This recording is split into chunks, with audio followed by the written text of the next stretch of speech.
بسم اللہ الرحمن الرحیم۔ آج کا ہمارا چیپٹر ہے بابا نور۔ بابا نور مصنف ہیں احمد ندیم قاسمی۔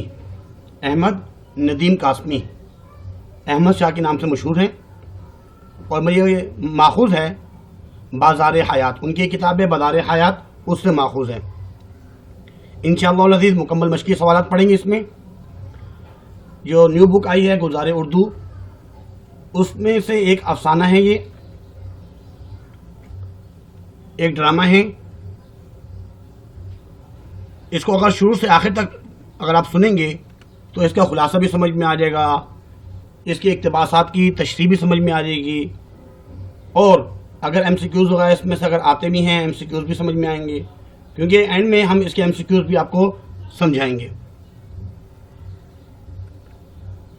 مصنف احمد ندیم قاسمی اور بازار حیات یہ ان کی کتاب ہے، اور اس میں پیدائش جو ہے 20 نومبر 1916 انگا پنجاب میں ہوئی، وفات 10 جولائی 2006 لاہور میں ہوئی۔ ان کی تصانیف تو بہت سی ہیں، جن میں سے چوپال، بگولے، برگ حنا، آبلے، سیلاب، طلوع و غروب، نیلا پتھر۔ احمد ندیم قاسمی 20 نومبر 1916 تا 10 جولائی 2006 عیسوی میں پاکستان کے ایک معروف ادیب، شاعر، افسانہ نگار، صحافی، مدیر اور کالم نگار تھے۔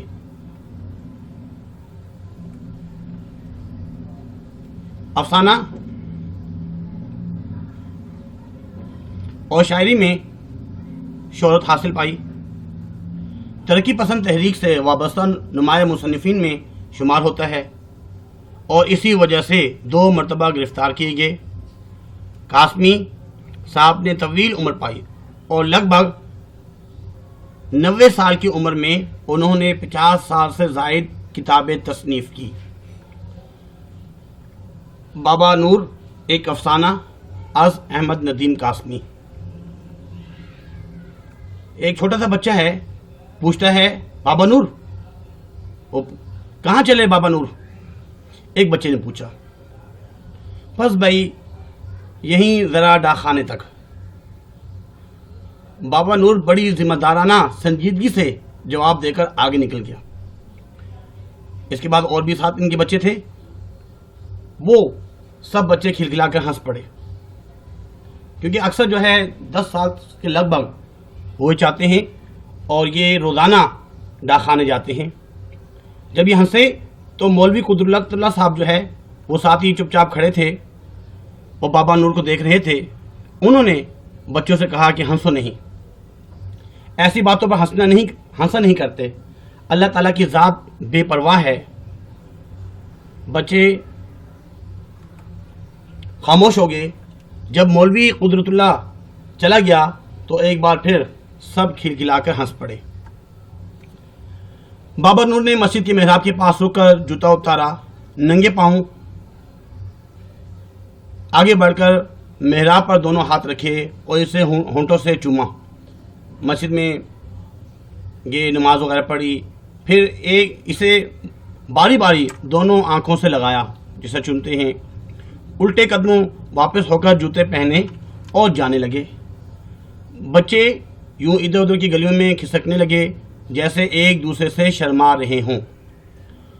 بابا نور کا سارا لباس دلوئے سفید کھدر کا تھا، بالکل صاف شفاف، سر پر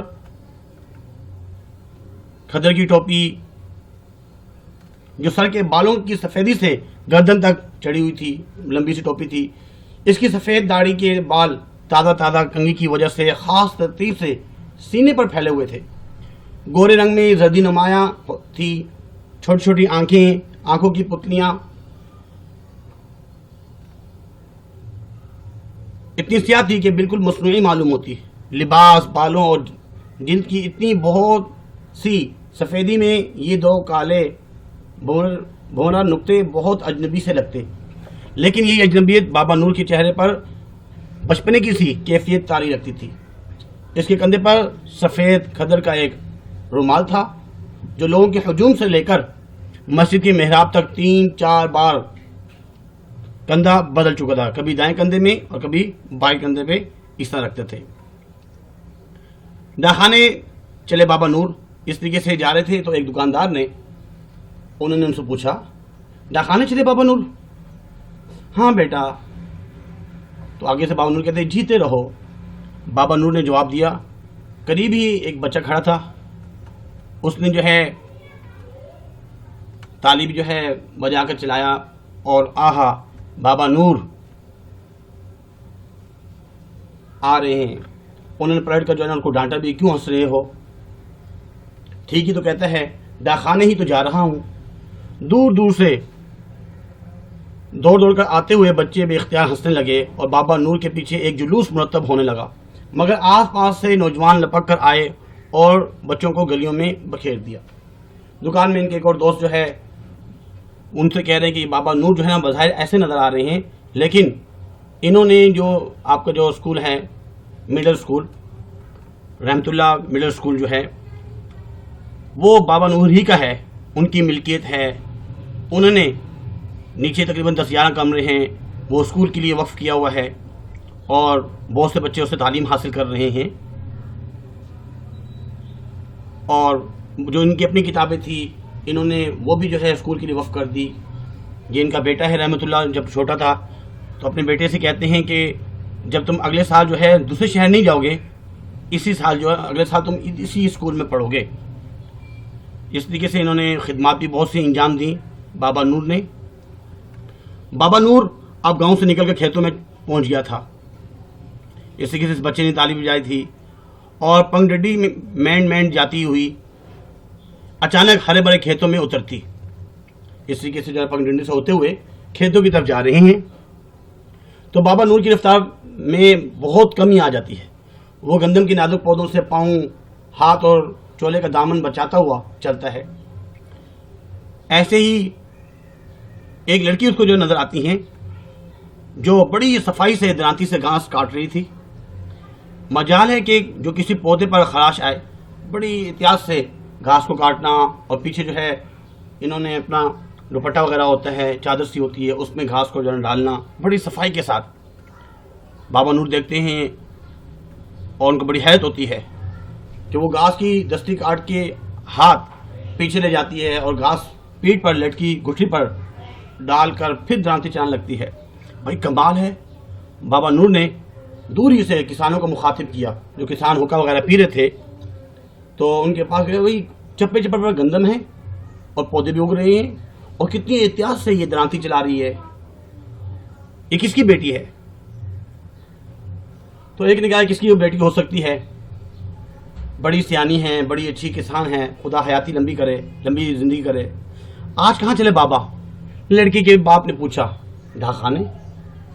دوسرے نے پوچھا. ہاں بابا نور. ان کے پاس ذرا سا سارک کر بولا, میں نے کہا پوچھ آؤں, شاید کوئی چٹھی وٹھی آئی ہو, کوئی لیٹر وغیرہ, کوئی خط وغیرہ ان کے بیٹے کا آیا ہو, اس لیے روزانہ جاتے تھے. چاروں کسان خاموش ہو گئے. انہوں نے ایک طرف ہٹ کر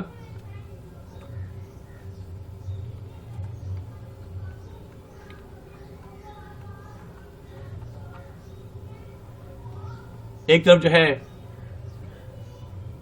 ہٹ کر اتنے میں لڑکی آئی. بابا لسی پیو گے؟ بابا نور نے مڑ کر دیکھا اور گاؤں سے نکلنے کے بعد پہلی بار مسکرایا. پی لوں گا بیٹا. پھر ذرا سار کر بولا, پر دیکھ ذرا جلدی سے لا دے. وہ جو ڈاک کا جو منشی ہے وہ ہوا کے گھوڑے پر سوار رہتا ہے, چلا نہ جائے, ایسے نہ شام ہونے والی ہے, چلا نہ جائے, چھٹی نہ کر جائے. وہ لڑکی جو نا ان کے لیے لسی لے کر آتی ہیں اور وہ لسی پیتا ہے. اس کے بعد لڑکی کے جو باپ ہے سامنے جو بیٹھے ہوئے ہیں حقہ پی رہے ہیں, یہ کہتے ہیں کہ اچھا لڑکی کا نام بھی نصیبہ ہے. وہ کہتے ہیں کہ بھائی انہوں نے, بابا پوچھتا ہے کہ یہ وہی بچی ہے تقریباً ان کی 10 سال عمر تھی تو ان کو کسی ناگر نے کاٹا تھا. تو اس نے کہا آپ کو تو یاداشت ہے, لیکن لوگ تو کہتے ہیں کہ بھائی بابا کا ذہن کام نہیں کرتا. انہوں نے کہا نہیں. اس طریقے سے جو ہے ان کے پاس گئے تھے اور یہ ان کا بیٹا رحمۃ اللہ بڑے ہو چکے ہوتے ہیں. یہ کہتے ہیں جلدی موٹر نکالیں، گاڑی نکالیں، شہر میں لے کے جانا ہے، بچی سخت بیمار ہے. اور پھر ان کو جو ہے ہاسپٹل میں لے کے جاتے ہیں شہر میں، کیونکہ خود تو گاؤں میں رہتے ہیں. مدرسے سے جو ہے نا برآمدے سے ڈاک کا منشی بہت سے لوگوں کے درمیان بیٹھا ہوا ہے، روزانہ کے اعتبار سے فارم وغیرہ پر کر رہا ہے، اور دیہاتی کو معلومات سے بھی مستفید کرتا رہتا ہے. اور کہتا ہے کہ بھائی میرا سالہ جو ہے وہ کراچی میں گیا ہوا تھا، وہاں پہ چپراسی کا کام کرتا تھا. جب وہ مرا تو مجھے فاتح پڑھنے کراچی جانا پڑا. بات یہ ہے کہ دوستوں ایک بار کراچی ضرور دیکھ لو، چاہے وہاں گداگاری بھی جتنا پڑے، گداگاری کا کام بھی کیوں نہ چلانا پڑے. اتنی کاریں وہاں پہ، اتنی موٹر سائیکلیں ہیں، اور ہمارے گاؤں میں تو اتنی چڑیاں بھی نہیں ہوں گی جتنی وہاں پہ کاریں ہیں. اور وہ اور ذات بیٹھی ہے کہ اللہ دے اور اللہ ہی لے، بندہ نہ لینے میں نہ دینے میں.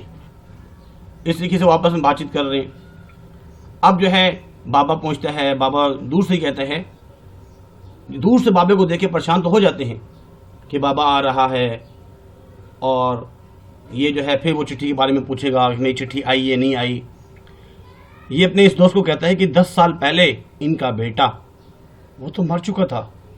برما کی جو جنگ سی ہوئی تھی اس میں ان کو گولہ لگا تھا اور اس میں مر گئے تھے. اور تار بھی آئی تھی، اور رات کے وقت میں ان کے پاس گیا بھی تھا، ان کو میں نے بتایا بھی تھا کہ تار آئی ہوئی ہے اور آپ کا بیٹا جو ہے وہ فوت ہو چکا ہے. لیکن ان کو یقین نہیں آتا. 10 سال سے مسلسل میرے پاس آ رہے ہیں اور پوچھتے ہیں کہ میرے بیٹے کی چٹھی وغیرہ آئی یا نہیں آئی، ان کا کوئی خط آیا نہیں آیا، روزانہ پوچھتے ہیں. اور یہ روزانہ انہیں کو یہ جواب دیتے ہیں کہ نہیں آیا. اور یہ پوچھتے ہیں ڈاک آگے منشی جی آگے. بابا منشی نے جواب دیا میرے بیٹے کی چٹھی تو نہیں آئی. بابا نے پوچھا نہیں بابا. منشی بولا بابا نور چپ چاپ واپس چلا گیا.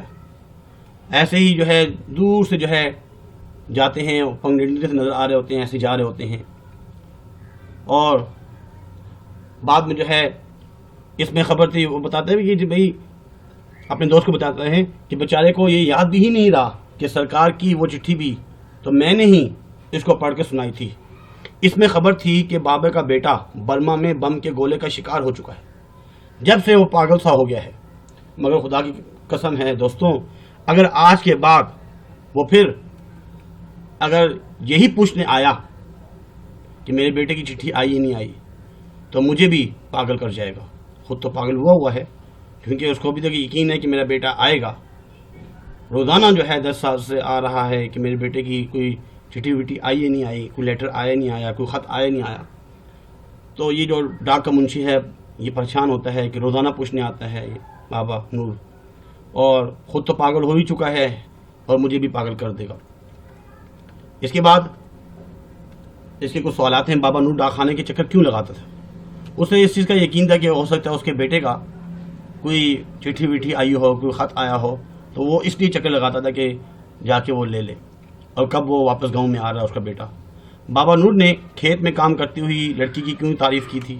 وہ بہت ہی اچھے انداز میں گھاس کاٹ رہی تھی، اور چپے چپے پر قریب قریب جو ہے اور بھی پودے تھے، گندم بھی لگی ہوئی تھی، اور بڑی باریکی کے ساتھ وہ دنانتی سے گھاس کاٹتی اور پیچھے جو ہے اپنی گٹھری میں فوراً ڈالتی اور پھر دوبارہ جو ہے نا گھاس کاٹنا شروع کر دیتی. نصیبہ نام تھا ان کا. بابا نور کا افسانے میں بیان کردہ حلیہ اپنے الفاظ میں لکھیے. جیسے اس میں بتایا گیا تھا ان کا حلیہ سفید رنگ کے کپڑے اکثر انہوں نے پہنے ہوتے تھے، اور بال جو ہے ان کے بڑے بڑے، اور آنکھیں بھی بڑی خوبصورت، جس میں وہ بچپن سے جو ہے ایسا لگتا تھا کہ بھائی ایسا لکھا ہوا ہے اس میں بڑے جو ہے خوبصورت انداز میں اس میں لکھا ہوا ہے. تو اس میں حلیہ جو ہے نا بیان کیا گیا ہے. اس کے بعد اگلا سوال ہے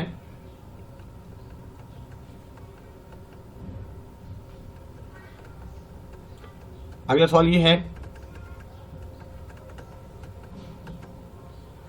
کس بات سے اندازہ ہوتا ہے کہ بابا نور کے کردار میں معصومیت، دردمندی اور خیر خواہی کے عناصر موجود تھے؟ وہ ہر ایک کا بھلا کرتا تھا، اور اس نے اپنا گھر جو ہے، اپنا محل، اس میں 10-11 کمرے تھے، وہ بھی اسکول کے لیے وقف کر دیا تھا. اور ہر ایک کو سلام دعا کرنا، اور معصومیت سے یہی تھی کہ بھائی ہر ایک کا بھلا ہو جائے، اور اپنے بیٹے کا بھی انتظار رہتا تھا. اس افسانے کا انجام ہماری فکر اور احساس پر کیا اثرات مرتب کرتا ہے۔ کبھی کبھار کچھ ایسے غم انسان کی زندگی میں آتے ہیں، کچھ لوگ ایسے ہوتے ہیں ان کا دل سمندر کی طرح ہوتا ہے اور بہت سے غموں کو اپنے دل میں چھپایا ہوتا ہے، اور اس میں بھی یہ بتایا گیا ہے اس افسانے میں کہ اس کو ابھی تک یہ احساس ہے کہ میرا بیٹا ضرور آئے گا، ضرور آئے گا۔ حالانکہ سرکار نے تار بھی بھجوائی تھی کہ برما کی لڑائی میں آپ کے بیٹے کو بم لگا تھا اور وہ فوت ہو چکا ہے، شہید ہو چکا ہے، لیکن اس کے باوجود بھی اس کو اس چیز کا احساس ہے کہ میرا بیٹا ضرور آئے گا۔ اس کے بعد کن باتوں سے اندازہ ہوتا ہے کہ یہ ایک دیہاتی ماحول کا افسانہ ہے، کیونکہ اس میں پگ ڈنڈی ہے، کھیتوں سے ہوتے ہوئے، اور وہ لڑکی جو ہے کھیت میں سے گھاس کاٹ رہی ہے، اور اس کے علاوہ لوگ جو ہے نا وہ حقہ وغیرہ پی کے اکٹھے بیٹھے ہوئے ہیں، اور منشی جو ہے ڈاک وہ صبح آتا ہے، شام کو اس طرح چل جاتا ہے، چھوٹا سا ایک ماحول ہے۔ تو اس سے پتہ چلتا ہے، اسکول بھی اس میں چھوٹا سا اسکول تھا، تو اس سے پتہ چلتا ہے یہ ایک دیہاتی ماحول کا افسانہ ہے۔ اقتباسات کی تشریح۔ پھر وہ بولا، ہنسو نہیں بچوں، ایسی باتوں پر ہنسا نہیں کرتے، اللہ تعالیٰ کی ذات بے پرواہ ہے۔ اس میں وہ جو شروع کی بات ہے، جب بچے نے پوچھا کہ بابا کہاں چلے، تو اس نے کہا کہ میں ڈاک خانے جا رہا ہوں، تو اس کے ساتھ اور بھی جو شریر بچے تھے انہوں نے ہنسنا شروع کر دیا۔ تو اس پر مولوی قدرت اللہ صاحب جو ہے انہوں نے کہا کہ بھائی ہنسا نہیں کرتے اس میں ایسی باتوں پہ، اور اللہ تعالیٰ کی ذات بے پرواہ ہے۔ بچے تھوڑی دیر کے لیے خاموش ہوئے، جیسے ہی بابا مولوی قدرت اللہ صاحب وہاں سے گئے، بچے جو ہے نا پھر ہنسنا شروع کر دیا انہوں نے۔ اس کے بعد اگلا ہے بابا نور جو کچھ دور گیا تھا پلٹ کر بولا، ڈانٹ کیوں رہے ہو بچے کو، ٹھیک ہی تو کہتا ہے، ڈاکخانے ہی تو جا رہا ہوں۔ جب وہ دکان کے پاس سے گزر رہے تھے تو اس وقت دکاندار نے کہا تھا کہ بابا نور کہاں چلے، تو وہ بچے نے ہنستے ہوئے کہا کہ بھائی ڈاکخانے ہی تو جا رہے ہیں۔ تو اس پر اس نے ڈانٹا کہ تم کیوں کہہ رہے ہو، تو اس لیے بابا نور نے پلٹ کر کہا کہ بھائی اس کو ڈانٹو نہیں، صحیح تو کہہ رہا ہے کہ میں ڈاکخانے ہی تو جا رہا ہوں، کیا کام ہے۔ بیمار تھے ایک مرتبہ تب بھی ڈاکخانے جا رہے تھے، حالانکہ وہ ان کے چاہنے والا جو ہے وہ اس ٹائم حکیم صاحب ڈاکٹر صاحب کو بلا کے لے کر آئے، لیکن دیکھا تو وہ چارپائی میں موجود نہیں ہے، پتہ چلا کہ بھائی وہ تو ڈاکخانے گئے ہوں۔ خوشی غمی جیسے بھی ہو، روزانہ ڈاکخانے جانا۔ اس کا رنگ فک ہو گیا اور وہ بجھی ہوئی آواز میں بولا، بابا نور آ رہا ہے۔ جب منشی نے دیکھا کہ بابا نور آ رہا ہے تو اس کا رنگ فک ہو گیا کہ روزانہ آتا ہے، 10 سال ہو گئے، حالانکہ میں نے ان کو بتایا بھی ہے کہ ان کا بیٹا وہ برما کی لڑائی میں فوت ہو چکا ہے، شہید ہو چکا ہے، اور حکومت کی طرف سے تار بھی آئی تھی، اس لیے جب وہ روزانہ ان کو دیکھتا تو ان کا رنگ فک ہو جاتا۔ بابا تو خود تو پاگل ہو چکے ہیں، لیکن مجھے ڈر لگتا ہے کہ وہ مجھے بھی پاگل کر جائے گا۔